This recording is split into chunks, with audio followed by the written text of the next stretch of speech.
Akshay Kumar and Tamanna Bhatia were on the sets of ETC Bollywood Business with Komal Nahata to talk about their latest film Entertainment. Do check out what they had to say about their film.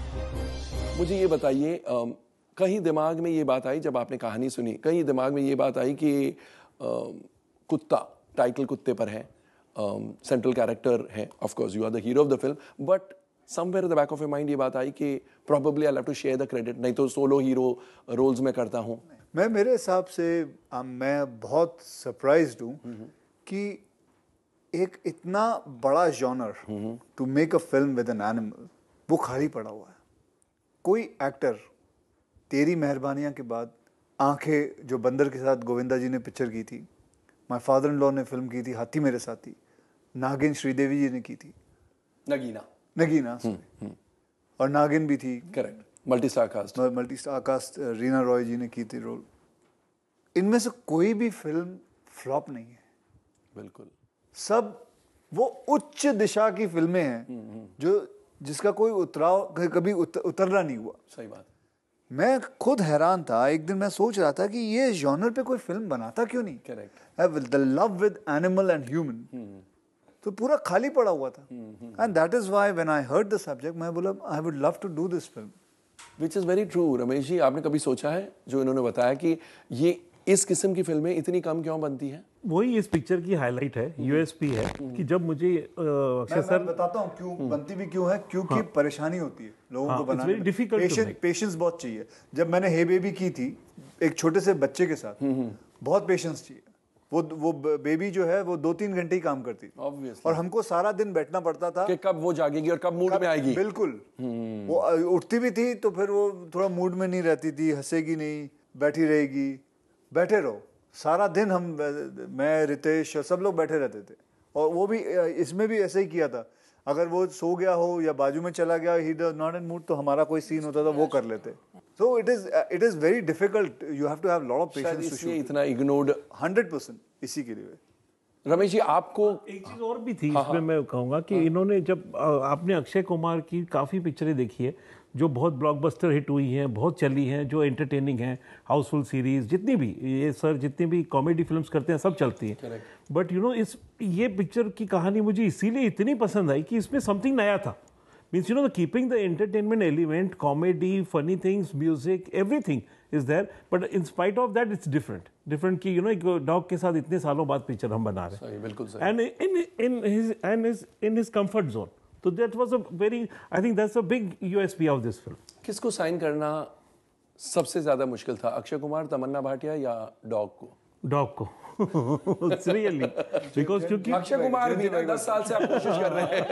क्या किया? मुझे sign करना तो 2 minute लगे. अच्छा, जयंती लाल गढ़ा साहब ने तो बता दिया 2 मिनट में उन्होंने डिसीजन. और जयंती भाई के बारे में यही एक विशेष बात है, मेरे ख्याल से 2 या 3 मिनट से ज्यादा ये नहीं लेते हैं decision. Is a super quick decision maker. मतलब अच्छा लग गया तो 1 मिनट में. And I think money matters में जयंती भाई बहुत ही अलग किस्म के इंसान है.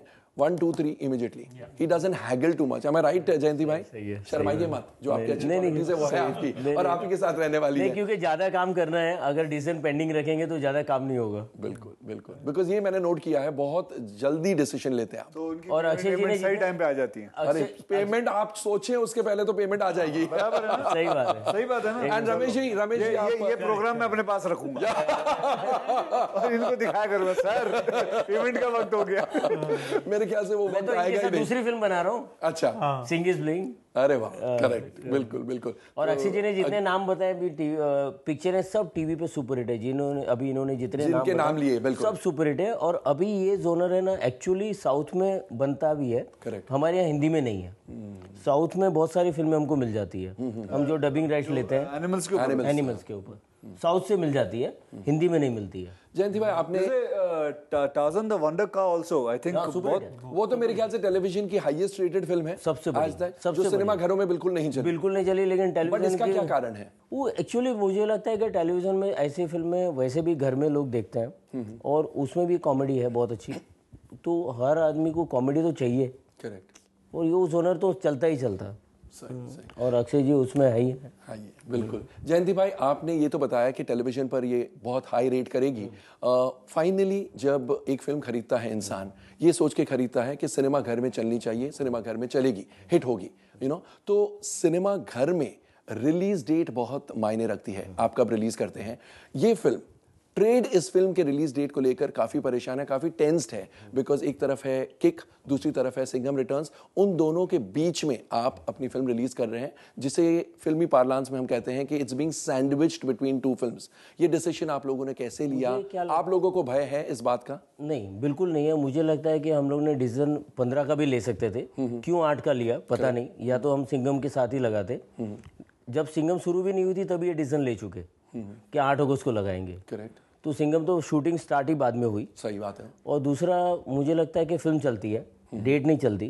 हाँ, ऑलवेज ऐसा है कि 2 फिल्में भी चली है, जैसे आप गदर लगान का एग्जांपल देखें तो उस समय भी सेम सीन था, हम उसमें भी जुड़े थे। तो वो भी गदर के लिए कोई आएगा नहीं देखने, ऐसा सब चल रहा था, लेकिन गदर भी बहुत बड़ी पिक्चर हुई थी। गदर ने इनफैक्ट लगान से 3 गुना बिजनेस किया। यस, तो ऐसा नहीं है, आपके कोई फिल्म चलती है। आई थिंक देखिए किक और हम लोग सेम डेट पे नहीं है, that's a most I think important thing. अच्छा, 8 तारीख की जो डेट है वो हमको एक हफ्ता क्लीन मिलता है, और उसमें रक्षाबंधन है, उसमें छुट्टियां हैं, वो भी अच्छा वीक है बहुत। और वैसे भी जून जुलाई अगस्त हमेशा सबको पता है अच्छा फेस्टिवल सीजन होता है, हमेशा उस पर सब पिक्चरें चलती हैं। और अगर आपकी पिक्चर में दम है और पिक्चर आपकी अच्छी है तो वो डेफिनेटली कंटिन्यू करती है। मैंने देखा है अपने इसमें भाग मिल्खा भाग इतनी स्ट्रांग थी कि उसके बाद 5-6 अच्छी पिक्चरें भी आई तो उनको भी अफेक्ट कर रही थी, तो वो डेफिनेटली वो चीज़ का होता है कि आपकी पिक्चर में कितना दम है। और आप देखेंगे जनरली 70% धंधा आजकल फर्स्ट वीक में हो जाता है पिक्चर का, एंड देन आपका सेकंड थर्ड वीक है। तो आई थिंक वो हमको बहुत अच्छा रन है हमारे लिए पीछे। तो आपका कहने का मतलब है कि एक सोलो वीक मिल जाए वो ज्यादा मायने रखता है, ज्यादा मायने रखता है instead of crashing with somebody. क्योंकि आई थिंक जब 8 तारीख को जो पब्लिक को पिक्चर देखनी है तो उनके पास एक ही ऑप्शन होगा कि एंटरटेनमेंट में जाना है उनको। अगर हम 15 को आते तो वो उसको 2 ऑप्शन होता कि यहाँ जाएं या वहाँ जाएं। तो मुझे ऐसा लगता है कि हमेशा सोलो आना बेटर होता है।